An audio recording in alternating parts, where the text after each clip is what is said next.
ओम नमः शिवाय। आपके अपने YouTube चैनल जय मां कंजक में आपका बहुत बहुत स्वागत है। भगवान भोलेनाथ व माता पार्वती की कृपा आप और आपके परिवार पर सदा सर्वदा बनी रहे। श्री शिव महापुराण की कथाओं को आगे बढ़ाते हुए आज की कथा का आरंभ हम श्री कृष्ण दर्शन अवतार अध्याय से करेंगे। उम्मीद करती हूँ कथा का पूरा फल लेने के लिए आप कथा को शुरू से लेकर अंत तक जरूर श्रवण करेंगे। ओम नमः शिवाय। नंदीश्वर बोले, हे सनंत कुमार जी, इक्ष्वाकु वंश में शारदेव की 9वीं पीढ़ी में राजा नभग का जन्म हुआ और उनके पुत्र नाभाग हुए। नाभाग के पुत्र रूप में अम्बरीश का जन्म हुआ। वे परम विष्णु भक्त थे। अम्बरीश के पितामह नभग को स्वयं भगवान शिव ने ज्ञान दिया था। एक समय की बात है कि जब नभग गुरुकुल में शिक्षा ग्रहण करने गए हुए थे, उस समय उनके भाइयों ने राज्य का विभाजन कर लिया और नभग के भाग को भी हड़प कर अपने राज्य में मिला लिया। शिक्षा ग्रहण करने के पश्चात जब वे गुरुकुल से लौटे तो उन्होंने अपना भाग मांगा, परंतु उनके भाइयों ने कहा कि हमने तुम्हारा हिस्सा किया ही नहीं था। अब जो मांगना चाहते हो तुम पिताजी से मांगो। कुछ भी अपने भाइयों के स्वार्थी वचनों को सुनकर नभग को बहुत दुख हुआ। वे अपने पिता के पास गए और उन्हें सब कुछ बताया। पिता उन्हें धैर्य बंधाते हुए बोले, तुम्हारे भाइयों ने तुम्हारे साथ छल किया है। बेटा, तुम बुद्धिमान हो और अपनी जीविका का स्वयं प्रबंध कर सकते हो। इन दिनों ब्राह्मण अंगिरास एक बहुत बड़ा यज्ञ कर रहे हैं, परंतु छठे दिन उनके यज्ञ में अवश्य ही कोई भूल होगी और यज्ञ पूरा नहीं हो पाएगा। तुम महाविद्वान हो, वहाँ यज्ञ में जाकर तुम उन्हें उपदेश दो। विश्व देव संबंधी सूक्तों को पढ़कर उनका यज्ञ पूरा हो जाएगा और वे ब्राह्मण स्वर्ग को चले जाएंगे। स्वर्ग जाते समय वे ब्राह्मण अपना बचा हुआ सारा धन तुम्हें दान दे जाएंगे, जिससे तुम्हें अपार धन की प्राप्ति होगी। अपने पिता की बताई बातों को मानकर वे तुरंत उस स्थान की ओर चल दिए जहाँ वे उत्तम यज्ञ हो रहा था। वहां पहुंचकर नभग ने उन सूक्तों का स्पष्ट उच्चारण किया जो अंगिरस ब्राह्मण का यज्ञ पूर्ण हो गया। वहां उपस्थित सभी ब्राह्मण अपना सारा धन नभग को सौंपकर स्वर्गलोक को चले गए। जैसे ही नभग उस धन को लेने लगे, वहां शिवजी कृष्ण दर्शन रूप में प्रकट हुए। बोले, हे नभग, तुम ये धन नहीं ले सकते क्योंकि ये धन मेरा है, इस पर मेरा अधिकार है। उत्तर देते हुए नभग बोले कि ये सारा धन ऋषि मुझे देकर गए हैं, इसलिए ये मेरा है। इस प्रकार उन दोनों में वाद विवाद आरंभ हो गया। तब कृष्ण दर्शन ने कहा कि हम दोनों आपके पिता मनु श्राद्ध देव के पास चलते हैं। वे जो भी निर्णय देंगे वे मुझे मान्य होगा। इस प्रकार नभग और श्री कृष्ण दर्शन मनु श्राद्ध देव के पास अपना विवाद सुलझाने के लिए पहुँचे। उनकी बातें सुनकर श्राद्ध देव ने अपने पुत्र नभग से कहा, हे पुत्र, इस यज्ञ की सभी वस्तुएं देवाधिदेव भगवान शिव की हैं। यदि वे अपनी कृपा करें तो वे तुम पा सकते हो। तुम उनकी स्तुति करो, वे तुम्हारे अपराध को अवश्य ही क्षमा कर देंगे। भगवान शिव ही अखिलेश्वर और यज्ञ के अधिष्ठाता हैं। ब्रह्मा विष्णु सभी देवता सिद्ध और ऋषिगण उनकी आज्ञा से ही कार्य करते हैं। ये कहकर श्राद्ध देव ने अपने पुत्र को लौटा दिया। नभग पुण्य यज्ञ भूमि पर पहुंचे और भगवान शिव की हाथ जोड़कर स्तुति करने लगे। उन्होंने क्षमा याचना की। उनकी प्रार्थना सुनकर ब्रह्मा विष्णु व अन्य देवता भी वहां प्रकट हो गए और वे शिव रूपी कृष्ण दर्शन की स्तुति करने लगे। तब प्रसन्न होकर बोले, हे पुत्र नभग, तुम्हारे पिता के वचन बिल्कुल सत्य हैं। मैं ही यज्ञ का अधिष्ठाता हूँ और तुम्हारी उत्तम स्तुति से प्रसन्न हुआ हूँ। मैं तुम्हें सनातन ब्रह्म ज्ञान देता हूँ। तुम महाज्ञानी हो और सब अभीष्ट वस्तुओं को ग्रहण करो। ये कहकर भगवान शिव अंतर ध्यान हो गए। सब देवता भी उनके गुणों का गान करते हुए अपने अपने धाम को चले गए। श्राद्ध देव भी नभग के साथ अपने घर को चले गए। इस लोक में अनेक सुखों को भोगकर मृत्यु के उपरांत वे शिवलोक वासी हुए। इस प्रकार मैंने भगवान शिव के कृष्ण दर्शन नामक अवतार का वर्णन किया। इसे सुनने अथवा पढ़ने से सभी प्रकार के लौकिक और पारलौकिक मनोवांछित फलों की प्राप्ति होती है। वे ब्रह्मपुत्र, एक समय की बात है, देवगुरु बृहस्पति ने देवराज इंद्र और सब देवताओं को साथ लेकर त्रिलोकीनाथ देवाधिदेव भगवान शिव के दर्शन करने के लिए उनके धाम कैलाश पर्वत की ओर प्रस्थान किया। देवराज इंद्र की परीक्षा लेने के लिए महान लीलाधारी भगवान शिव ने भयंकर अवधूत का रूप धारण किया। अग्नि के तेज से प्रज्वलित विशालकाय वे पुरुष बीच रास्ते में ही विराजमान हो गए। बृहस्पति जी के साथ इंद्र व अन्य देवता अद्भुत विशालकाय आकार वाले पुरुष को अपने मार्ग में बैठा देखकर आश्चर्यचकित हो गए। इंद्रदेव क्रोधित हो उठे। वे भी भगवान शिव को नहीं पहचान सके। वे पूछने लगे, तुम कौन हो?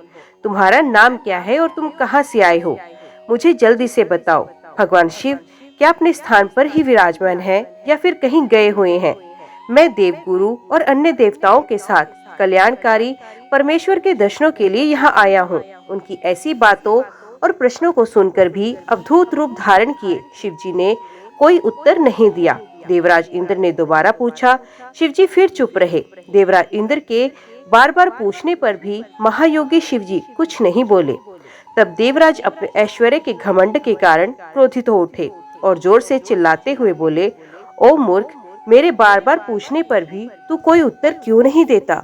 अब मैं तुझे तेरी करने का फल तो देता हूँ और तुझ पर अपने वज्र का प्रहार करता हूँ। देखता हूँ तुझे मुझसे आज कौन बचाता है। ये कहकर देवराज इंद्र ने अपने हाथ में वज्र उठा लिया और शिवजी पर प्रहार करने लगे। लेकिन भगवान शिव ने इंद्र को वहीं जड़ कर दिया। उनका हाथ अपने स्थान से हिल न सका। अब तो इंद्र क्रोध में अपना आपा खो बैठे। ये दृश्य देखकर देवगुरु बृहस्पति भगवान शिव को तुरंत पहचान गए। उन्होंने जान लिया कि देवराज को इस प्रकार उनके स्थान पर जड़ करने वाले स्वयं देवाधिदेव महादेव जी हैं। वे हाथ जोड़कर भगवान शिव की स्तुति करने लगे। फिर उन्होंने शिवजी से देवराज इंद्र के अपराध को क्षमा करने की प्रार्थना की। बृहस्पति जी बोले, भगवान, अपने नेत्र से निकली हुई ज्वाला से इंद्र की रक्षा करो, उसे जीवन दान दो। तब भगवान शिव बोले, क्रोध में निकली इस ज्वाला को मैं वापस नहीं ले सकता। शिवजी के इन वचनों को सुनकर बृहस्पति जी बोले कि आप इस ज्वाला को कहीं और स्थापित कर दीजिए। ये सुनकर शिवजी मुस्कुराए और बोले, हे देवगुरु, इंद्र की जीवन रक्षा करने के कारण आप जगत में जीव नाम से भी प्रसिद्ध होंगे। ये कहकर उन्होंने अपने नेत्र से निकली ज्वाला को हाथ में लेकर समुद्र में फेंक दिया। समुद्र में गिरते ही वे ज्वाला एक बालक के रूप में प्रकट हो गई। वे बालक सिंधु पुत्र जलंधर के नाम से विख्यात हुआ। भगवान शिव ने ही देवताओं के आग्रह पर उसका वध किया था। अवधूत रूप में ऐसी लीला करके शिवजी वहां से अंतर ध्यान हो गए और देवराज इंद्र, बृहस्पति जी व अन्य देवताओं के साथ प्रसन्नता पूर्वक घर को लौट आए। नंदीश्वर बोले, हे मुनिश्रेष्ठ, विदर्भ नाम के एक नगर में सत्यरथ नामक राजा राज्य करता था। वे भगवान शिव का परम भक्त था। एक बार उसके नगर पर उसके शत्रुओं ने आक्रमण किया। राजा सत्यरथ ने अपने शत्रुओं का सामना बहुत दृढ़ता से किया, परंतु वे युद्ध में हार गया। उसके शत्रुओं ने उसे मार डाला। राजा के मारे जाने पर सारी सेना भयभीत होकर तितर बितर हो गई। उस समय विदर्भ नरेश की पत्नी गर्भवती थी। जब रानी को सारी बातें ज्ञात हुई तो अपने प्राणों की रक्षा के लिए उसने रात में ही नगर छोड़ दिया। भगवान शिव का स्मरण करते हुए रानी पूर्व दिशा की ओर चली गई। बहुत दूर जाकर एक सरोवर के निकट एक सघन वट वृक्ष के नीचे अपनी कुटिया बनाकर वे रहने लगी। उसी स्थान पर रानी ने एक दिव्य बालक को जन्म दिया। एक दिन रानी अपने पुत्र को कुटिया में ही लिटाकर सरोवर से जल लेने चली गई तो वहाँ उसे एक घड़ियाल ने पकड़ लिया। उधर वे बालक अकेला बड़ा भूखा प्यासा व्याकुल होकर जोर जोर से रोने लगा। उस बालक को रोता देखकर भक्तवत्सल दयालु भगवान शिव को उस पर दया आ गई। उन्होंने एक गरीब ब्राह्मणी को प्रेरित कर उस स्थान पर भेजा। वे विधवा ब्राह्मणी उस स्थान पर पहुंची जहां वे बालक रो रहा था। उसको देखकर ब्राह्मणी का दिल द्रवित हो उठा। वे उस बालक के विषय में सोचने लगी कि अब इस बालक का क्या होगा। तभी भगवान शिव स्वयं भिक्षुक का रूप धारण कर वहां पहुंचे और बोले, हे ब्राह्मणी, अपने मन में आने वाली शंका को दूर करो। इस छोटे से बालक को उठा लो और इसे अपने पुत्र मानकर इसका पालन करो। तब उनके वचन सुनकर वे ब्राह्मणी बोली, ब्राह्मण, मैं तो स्वयं इस बालक को पालने के बारे में ही सोच रही थी, परंतु मेरा मन शंकित था। अब आपने मेरी दुविधा दूर कर दी। अब मैं अवश्य ही इस बालक की माता बनकर इसे पालूंगी। पर मैं आपसे इतना जानना चाहती हूँ कि आप कौन है और कहाँ से आए हैं? ये बालक किसका है और इस सुनसान जंगल में कैसे आ गया? भिक्षुवर, आपको देखकर मेरा मन बार बार ये कह रहा है कि आप दया और करुणा के सागर भगवान शिव ही हैं, जो अपने भक्तों की रक्षा के लिए यहाँ आए हैं। मैं भी आपकी माया से मार्ग में भटककर यहाँ आ गई। मैं जानती हूँ कि आपकी कृपा से इसका अवश्य ही कल्याण होगा। इस गरीब ब्राह्मणी की बातें सुनकर भिक्षु रूप धारण किए भगवान शिव बोले, हे ब्राह्मणी, ये बालक विदर्भ नगर के नरेश सत्यरथ का पुत्र है, जिसे उसके शत्रु ने युद्ध में हराकर मौत के घाट उतार दिया। सत्यरथ की गर्भवती पत्नी नगर से भागकर यहाँ आ गई। इस बालक को जन्म देने के पश्चात वे सरोवर में जल पीने गई, तो वहीं उसे घड़ियाल ने अपना आहार बना लिया।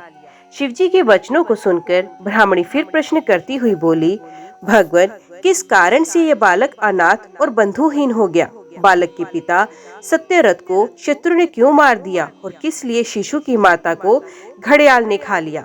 मेरा स्वयं का पुत्र भी गरीब और निर्धन है, भला इसको कैसे सुख प्राप्त होगा?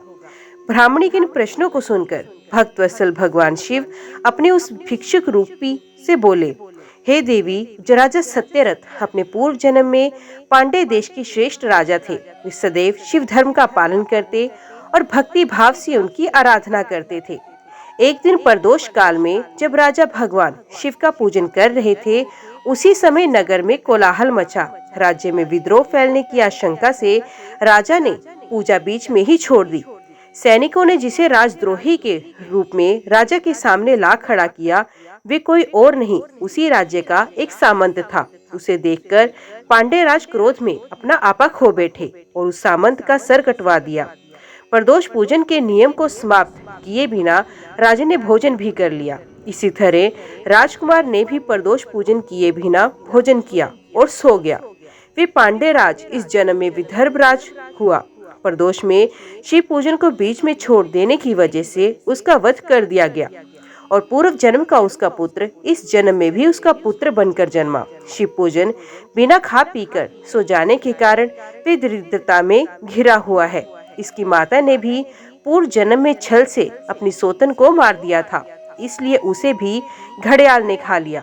तुम्हारा पुत्र पूर्व जन्म में ब्राह्मण था और महादानी था, परंतु इसने कोई योग्य कर्म नहीं किए, इसी कारण इसे भी दरिद्रता का दंड मिला है। इन दोनों पुत्रों के दोषों को दूर करने के लिए तुम भगवान शिव की शरण में जाओ, वे ही तुम सबका कल्याण करेंगे। ब्राह्मणी को सब कुछ बताकर भगवान ने अपना सत्य रूप उन्हें दिखाया। साक्षात भगवान शिव के दर्शन कर ब्राह्मणी कृतार्थ हो गई और हाथ जोड़कर शिव की स्तुति करने लगी। तब आशीर्वाद देकर महादेव जी अंतर ध्यान हो गए। तत्पश्चात वे ब्राह्मणी उस बालक को अपने साथ ले गई। फिर वह अपने पुत्रों के साथ एक चक्र नामक गांव में रहने लगी और अपने दोनों पुत्रों का लालन पालन करने लगी। समय आने पर ब्राह्मणों ने उनका यज्ञोपवीत संस्कार किया। दोनों शांडिल्य मुनि के उपदेश सुनते और शिवजी की आराधना करते। समय बीतता गया, दोनों पुत्र बड़े हो गए। एक दिन ब्राह्मणी पुत्र को नदी में स्नान के लिए ले जाते समय सोने से भरा कलश मिला। उस सोने के कलश से उनकी गरीबी दूर हो गई। फिर भी वे नियम से शिव की आराधना करती। एक दिन वे वन में गए। वहाँ एक गंधर्व कन्या अपने पिता के साथ आई और वे राजकुमार पर मोहित हो गई। उसके पिता ने उसका विवाह राजकुमार से कर अपना राज्य उसे सौंप दिया। ब्राह्मणी वहाँ की राजमाता हुई और ब्राह्मण पुत्र उसका भाई। अब वे सब लोग प्रसन्नता पूर्वक राजसुख भोगने लगे। भगवान शिव का भिक्षु वर अवतार पुरुषार्थ का साधक और अभीष्ट फल देने वाला है। हे सनंत कुमार जी, व्याघ्रपाद के पुत्र उपमन्यु पूर्व जन्म में प्राप्त सिद्धि के कारण मुनि कुमार के रूप में जन्मे थे। बचपन से ही वे अपनी माता के साथ अपने मामा के घर में रहा करते थे। वे बहुत गरीब थे। एक दिन उन्हें पीने के लिए बहुत कम दूध मिला। बालक दूध पीने का हठ करने लगा। माँ के समझाने पर जब बालक ना माना तो उसकी माता ने खेतों से बीनकर लाए गए दानों को पीसकर उसे कृत्रिम दूध तैयार किया और उसे अपने पुत्र को दे दिया। बालक ने जब उसे पिया तो वे जान गया था कि वे दूध नहीं बल्कि कुछ और है। अपने पुत्र को इस प्रकार रोता बिलखता देखकर उसकी माता ने उसे गोद में बिठाया और उसके आंसुओं को पोंछते हुए बोली, बेटा, हम वनों में रहने वाले लोगों के पास भला दूध कहाँ से आएगा? भगवान शिव की कृपा से ही तुम्हें दूध मिल सकता है। अपनी माता के ऐसे वचन सुनकर शोकाकुल व्याघ्रपाद का पुत्र बोला, माँ, यदि सब कुछ प्रदान करने वाले भगवान शिव ही हैं, तो मैं निश्चय ही उन्हें अपनी भक्ति से प्रसन्न करूंगा। ये कहकर वे बालक अपनी माता को प्रणाम कर वहां से चला गया। वे हिमालय पर्वत पर पहुंचा। वहां उसने एक छोटा सा मंदिर बनाया और भगवान शिव व माता पार्वती की मूर्ति स्थापित की। तत्पश्चात जंगल के अनेकों फूल, फलों व वनस्पतियों से वे नित्य शिव पार्वती की आराधना करता तथा पंचाक्षर मंत्र ओम नमः शिवाय का जाप करता। इस प्रकार उस बालक ने काफी समय तक भगवान शिव की कठोर तपस्या की। उपमन्यु की घोर तपस्या के प्रभाव से तीनों लोग प्रदीप्त हो उठे। तब भगवान शिव इंद्र का और देवी पार्वती इंद्राणी का रूप धारण करके नंदी के स्थान पर ऐरावत हाथी पर बैठकर उपमन्यु के पास आए और बोले, हे बालक, हम तुम पर प्रसन्न हैं। मांगो, क्या मांगना चाहते हो? हम तुम्हें सभी अभीष्ट फल प्रदान करेंगे। उनके वचन सुनकर उपमन्यु बोले कि यदि आप मुझ पर प्रसन्न होकर कुछ देना ही चाहते हैं, तो मुझे भगवान शिव की भक्ति प्रदान कीजिए। तब देवराज इंद्र ने उपमन्यु से कहा, उपमन्यु, मैं देवताओं का स्वामी इंद्र हूँ। तुम मेरी आराधना करो, मैं तुम्हें सारी अभीष्ट वस्तुएं प्रदान करूंगा। भगवान शिव तो मेरे समक्ष कुछ भी नहीं है, तुम उनको भूल जाओ। इस प्रकार इंद्र ने भगवान शिव की बहुत निंदा की। अपने आराध्य भगवान शिव की निंदा सुनकर उपमन्यु को क्रोध आ गया। उसने भगवान शिव का स्मरण करते हुए अपने हाथ में भस्म उठा ली और उसे अघोर मंत्र से अभिमंत्रित करके उसमें अग्नि प्रवाहित कर उसे देवराज इंद्र पर चला दिया। लेकिन वहां तो सारा दृश्य ही बदल गया था। तब इंद्र रूप धारण किए भगवान शिव ने उपमन्यु को अपने परमेश्वर स्वरूप के साक्षात दर्शन कराए। शिव में ही समस्त सृष्टि समाई हुई है, ऐसा उपमन्यु ने देखा। भगवान शिव बोले, हे उपमन्यु, मैं तुम्हारा पिता और देवी पार्वती तुम्हारी माता है। हम तुम्हारी आराधना से प्रसन्न हैं। मैं तुम्हें सनातन कुमारत्व प्रदान करता हूँ। मैं दूध, दही और शहद व अन्य भोजन पदार्थों का खजाना तुम्हें देता हूँ।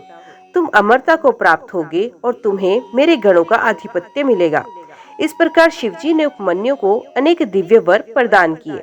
तत्पश्चात भगवान शिव, माता पार्वती वहां से अंतर्ध्यान हो गए। फिर उपमन्यु ने घर आकर अपनी माता को सारी बातें बताई, जिसे सुनकर उसकी माता बहुत प्रसन्न हुई। जिसे भगवान शिव के दर्शन हो गए हों, उसे और क्या चाहिए। तात, इस प्रकार भगवान शिव के सुरेश्वतार की उत्तम कथा मैंने तुम्हें सुनाई। ये कथा सुख देने वाली तथा पापों को दूर कर मनोवांछित फल प्रदान करने वाली है। इसे सुनने अथवा पढ़ने से सुखों की प्राप्ति होती है और अंत में अर्थात मृत्यु के उपरांत शिवलोक में निवास होता है। हे महामुने, प्रजापति दक्ष की पुत्री सती ने जब अपने पिता द्वारा होने वाले यज्ञ में अपने पति देवाधिदेव महादेव जी का अपमान होते हुए देखा, तो वहीं उसी यज्ञ में उन्होंने अपने प्राणों को त्याग दिया। तत्पश्चात वे गिरिराज हिमालय के यहाँ पार्वती के नाम से जन्मी। अपनी सखियों के साथ वन में विहार करती पार्वती के मन में देवऋषि नारद ने भगवान शिव को पाने की ललक जगाई। इस कार्य की सिद्धि के लिए देवी पार्वती ने भगवान शिव की आराधना और तपस्या करना आरंभ किया। जब भगवान शिव को उनके इस उत्तम तप की सूचना मिली, तो उन्होंने पार्वती जी के पास सप्तऋषियों को भेजा। सप्तऋषियों ने वहां जाकर देवी पार्वती की परीक्षा ली और भगवान शिव के पास लौट आए। शिव जी को प्रणाम कर उन्होंने वहां का सारा समाचार उन्हें सुनाया।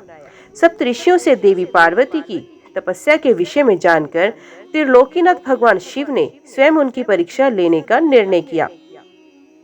शिवजी ने वृद्ध ब्रह्मचारी का वेश बनाया और पार्वती जी के आश्रम की ओर चल दिए। अपने द्वार पर एक वृद्ध ब्राह्मण ब्रह्मचारी को आया देखकर देवी पार्वती ने उनको आसन पर बिठाया और उनका पूजन आराधन करने के पश्चात उनका आतिथ्य किया। तत्पश्चात वे उनसे बोली, हे महात्मा, आप कौन हैं और कहां से आए हैं? तब उन मुनि ने उत्तर दिया, हे देवी, मैं तो स्वच्छंद विचरण करने वाला एक साधारण तपस्वी हूँ। मैं सदा मानव सेवा में लगा रहता हूँ और दूसरों को सुख देने का कार्य करता हूँ। देवी, आप मुझे बताइए कि आप कौन हैं और इतनी कम उम्र में सब सुखों आदि को त्याग कर इस निर्जन वन में क्यों तपस्या कर रही हैं? तब देवी पार्वती उन ब्रह्मचारी रूप धारण किए हुए भगवान शिव से बोली, हे मुने, मैं गिरिराज हिमालय और देवी मैना की पुत्री पार्वती हूँ। मैंने भगवान शिव को अपना सर्वस्व समर्पित कर दिया है और उन्हीं को अपने पति के रूप में पाने की इच्छा मन में लेकर मैं शिव जी की तपस्या कर रही हूँ, ताकि वे मुझ पर अपनी कृपा दृष्टि कर मुझे कृतार्थ करें। देवी पार्वती के वचन सुनकर वे मुनि बोले, हे देवी, तुमने सारे देवताओं को, जो भी अत्यंत सुंदर, सजीले और ऐश्वर्य संपन्न हैं, छोड़कर उस वैरागी, विक्रात्मा और जटाधारी भगवान शिव को अपने वर के रूप में चुना है। वे सदा अकेले रहते हैं और इधर उधर भटकते रहते हैं। इस प्रकार वे ब्रह्मचारी भगवान शिव की बहुत निंदा करने लगा। उस ब्रह्मचारी के मुंह से अपने आराध्य भगवान शिव की निंदा सुनकर पार्वती को बहुत क्रोध आया और वे बोली, हे मुने, मैंने तो आपको एक योगी तपस्वी जानकर आपकी पूजा और आराधना की थी, परंतु आप तो मूर्ख और धूर्त हैं, जो परमेश्वर शिव के विषय में ऐसे विचार रखते हैं। आपने मेरे सम्मुख भगवान शिव की निंदा करके मुझे भी अपने पाप का भागी बना दिया और मेरी तपस्या के सारे पुण्यों को नष्ट कर दिया। फिर भी अपनी सखी से बोली कि ये ब्राह्मण है, इसलिए हम इसको इनकी करनी का फल अर्थात दंड नहीं दे सकते। इससे पूर्व कि ये फिर हमसे त्रिलोकीनाथ कल्याणकारी भक्तवत्सल देवाधिदेव शिव की निंदा करे, हमें ये स्थान छोड़कर चले जाना चाहिए। ये कहकर देवी पार्वती अपनी सखियों के साथ उस स्थान से जाने लगी। तब परमेश्वर शिव ने उन्हें अपने साक्षात शिव स्वरूप के दर्शन कराए, जिस स्वरूप की आराधना पार्वती जी कर रही थी। उन्हें देखकर पार्वती जी बहुत प्रसन्न हुई और उनकी स्तुति करने लगी। तब भगवान शिव मुस्कुराते हुए बोले, हे देवी, मैं तुम्हारी उत्तम तपस्या से प्रसन्न हूँ। मैं तुम्हारी परीक्षा लेने के लिए ही ब्रह्मचारी का रूप धारण करके आया था। मेरे प्रति तुम्हारी श्रद्धा और भक्ति ने मुझे यहाँ आने पर मजबूर कर दिया। मांगो, क्या मांगना चाहती हो? मैं तुम्हारी प्रसन्नता के लिए सब अभिष्ट वर तुम्हें प्रदान करूंगा। भगवान शिव के ये उत्तम वचन सुनकर देवी पार्वती शर्माते हुए बोली, हे भक्तवत्सल, आप तो तीनों लोकों के ज्ञाता हैं, भला आपसे भी कोई बात छिपी रह सकती है? फिर भी यदि आप मेरे मन की इच्छा जानना चाहते हैं तो मुझे अपनी पत्नी होने का वरदान दीजिए। तब भगवान शिव ने देवी पार्वती को उनका इच्छित वर दिया और उनका पानी ग्रहण किया। इस प्रकार मैंने आपसे शिव जी के ब्रह्मचारी अवतार का वर्णन किया। ये कथा सुख देने वाली और दुखों को दूर करने वाली है। ओम नमः शिवाय। आज की वीडियो में इतना ही। उम्मीद करती हूँ वीडियो आपको पसंद आई होगी। वीडियो पसंद आई हो तो वीडियो को लाइक और चैनल को सब्सक्राइब जरूर कीजिएगा। ओम नमः शिवाय लिखकर कमेंट बॉक्स में अपनी हाजिरी और अपने सुझाव देना ना भूलिएगा। तो मिलते हैं अगले अध्याय के साथ। तब तक के लिए देखते व सुनते रहिए। जय मां कंजक, जय माता दी।